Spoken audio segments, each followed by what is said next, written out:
Baik, Assalamualaikum warahmatullahi wabarakatuh. Waalaikumsalam Warahmatullahi warahmatullahi wabarakatuh. wabarakatuh. Semangat pagi, ibu-ibu cantik yang solehah. Semangat. Semangat. Kalau saya bilang semangat pagi, ibu-ibu cantik solehah, jawabannya pagi, pagi, pagi. Bisa? Kita bisa. Bisa, baik. Semangat pagi, ibu-ibu cantik dan solehah. Pagi. Masya Allah ya, biarpun sudah sore tapi semangatnya masih semangat pagi ya Bu, semangat untuk menuntut ilmunya luar biasa ya. Baik, ibu-ibu semua, hari ini tadi kita sudah melakukan sesi 1 ya, ibu-ibu semua. Sebelum kita mulai lagi sesi 2 ini, ada baiknya kita mulai dengan membaca basmalah bersama-sama. Bismillahirrahmanirrahim. Lalu doa menurut kepercayaannya masing-masing. Silakan.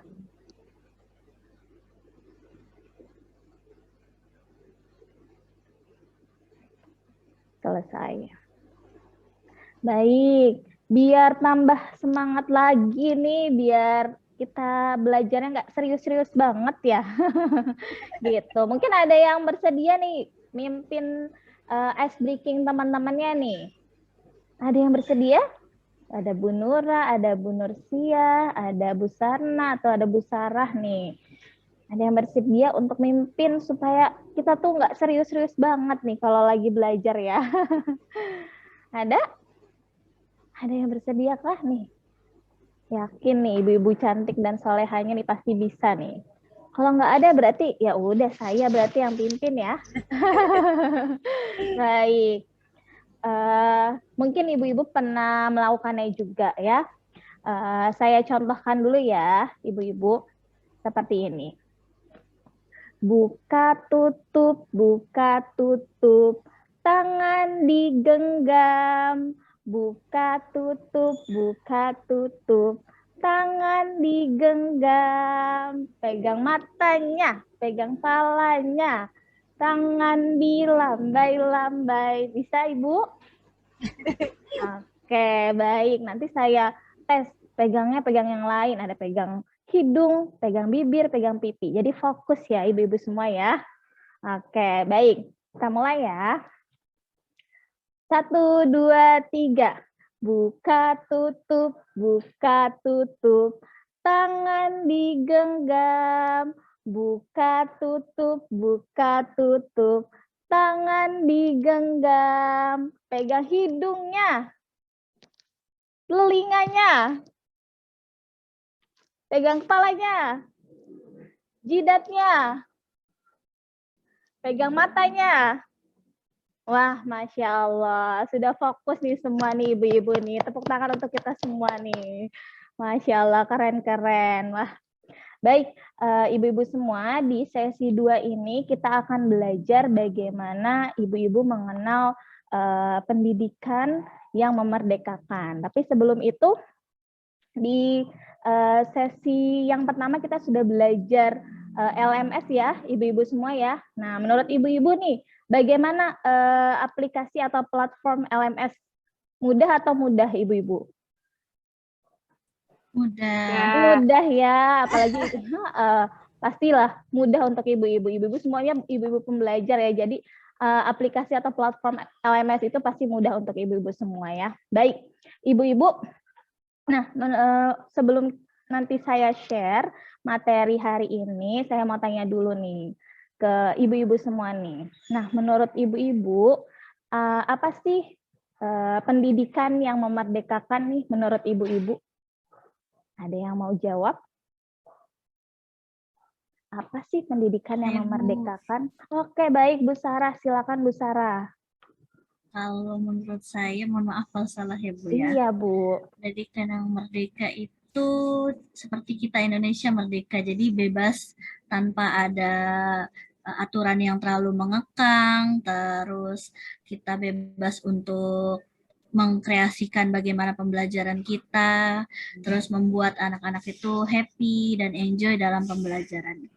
Kalau dari saya seperti itu. Terima kasih. Baik, itu menurut Bu Sarah nih, keren juga jawabannya. Baik, kalau menurut ibu-ibu yang lain nih, mungkin ada jawaban dari Bu Nura atau Bu Sana atau Bu Nursiah nih.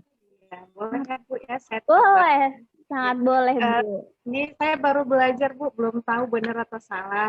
Oke. Jadi menurut saya kalau pendidikan yang memerdekakan itu pendidikan yang menyesuaikan kesenangannya anak-anak. Jadi guru nggak boleh memaksa kehendak kepada anak-anak. Oke, baik. Tadi versi Bu Nura sama Bu Sarah ya, ada bersangkut paut dengan anak-anak. Oke, kita beri aplaus dulu kepada Bu Sarah dan Bu Nura. Masya Allah ya. Ya, kalau menurut teman-teman nih, apakah teman-teman nih sebagai guru ya, sebagai pendidik di sekolahnya masing-masing, sudah melakukan atau menerapkan pendidikan yang memerdekakan kah? Nih, sekarang coba Bu Nursiah atau Bu Sarna nih. Kalau tadi kita menanggapi apa sih itu pendidikan memerdekakan? Sepertinya kalau di sekolah saya belum, Bu. Karena gitu. Semuanya masih belum berpusat kepada anak gitu. Masih dalam kendali guru gitu. Oke, kalau Bu Nursiah sendiri selama belajar di kelas bagaimana? Anak sama Bu seperti itu. Di terpusat anak itu masih kita kendalikan gitu. Oke, baik. Merdeka. Oke, itu pengalamannya Bu Nursiah ya. Bagaimana dengan Bu Sarna nih di sekolahnya nih? Belum juga Bu, belum melakukan itu. Belum melakukan pembelajaran yang merdeka itu Bu, kita masih tergantung guru. Maksudnya belum mengarah kepada anak yang merdeka begitu. Oke, baik. Tidak apa-apa. Terima kasih pengalamannya Bu Sarna sama Bu Nursiah nih. Ya, teman-teman, saya yakin teman-teman juga masih butuh proses, butuh belajar terus sama seperti saya juga gitu. Tadi Bu Nura dan Bu Sarah sudah menyampaikan bahwasannya pendidikan yang memerdekakan itu adalah bagaimana berpusat kepada anak ya. Semoga kita berproses untuk selalu terus mau belajar gitu. Saya mau tanya nih Bapak Ibu, ibu-ibu semua nih. Bapak Pendidikan Indonesia siapa ya? Ini tahu? Bapak Pendidikan Ki Hajar Dewantara. Baik. Ibu-ibu sudah pernah melihat atau membaca ya mungkin ya sejarah bagaimana pendidikan ala Ki Hajar Dewantara? Sudah ada yang pernah? Belum, baik. Ya, kenapa sih Hari Pendidikan Nasional itu tanggal 2 Mei? Ya, diambil dari hari lahirnya Bapak Ki Hajar Dewantara ya.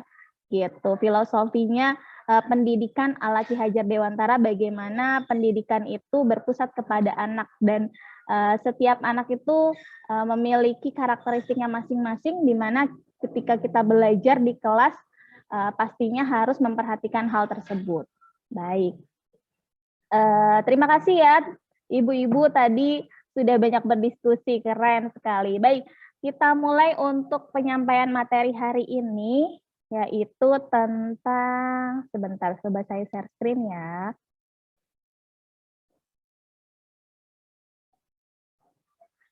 Oke, sudah terlihat ibu-ibu?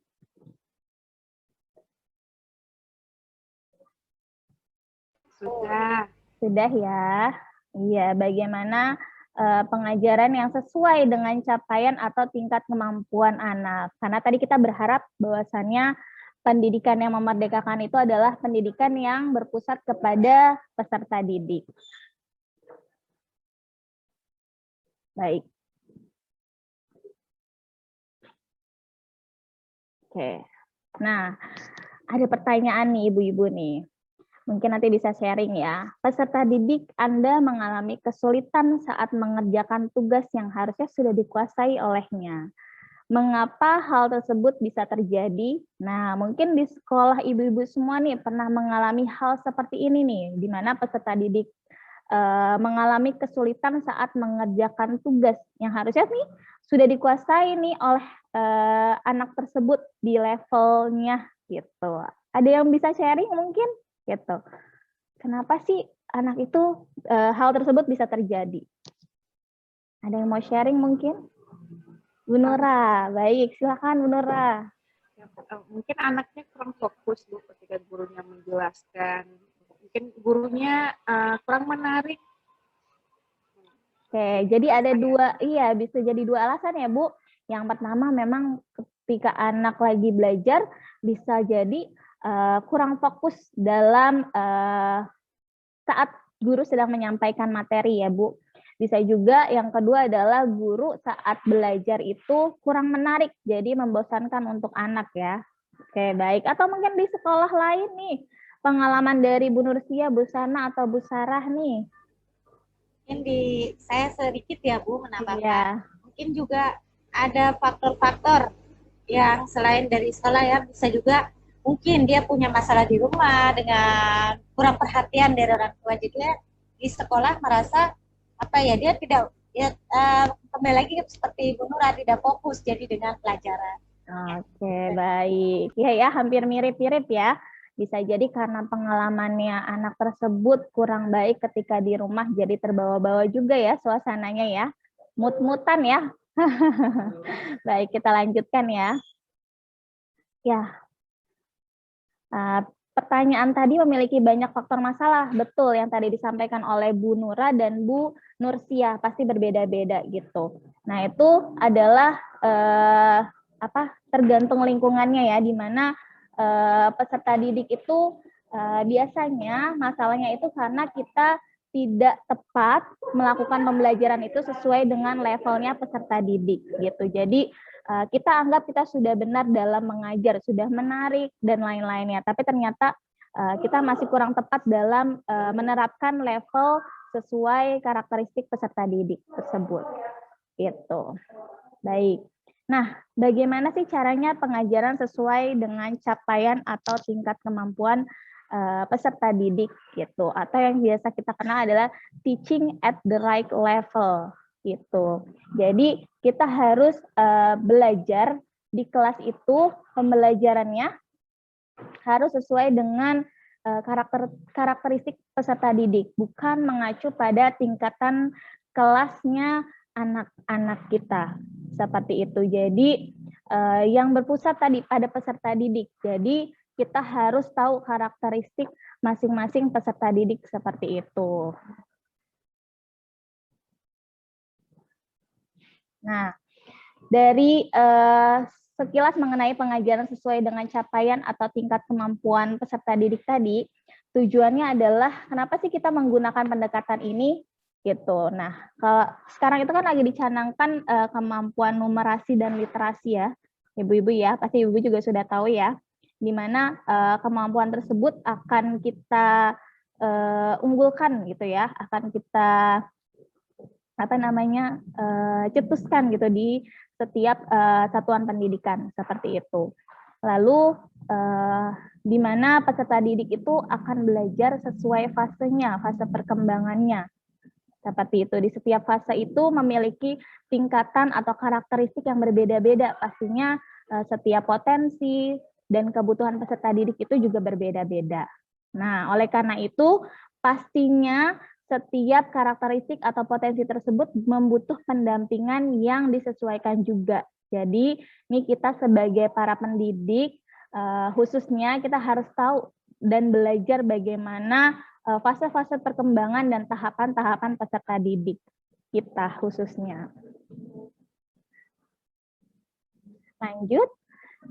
Oke, bagaimana sih caranya supaya kita tahu? Nah, yang pertama itu adalah assessment yang kita kenal dengan asesmen diagnostik ya. Ini dilakukan di tahap awal ibu-ibu semua gitu. Kita bisa cari tahu bagaimana potensi anak, karakteristik anak, lalu kebutuhan tahap perkembangan peserta didik dan tahap capaian pembelajarannya si anak.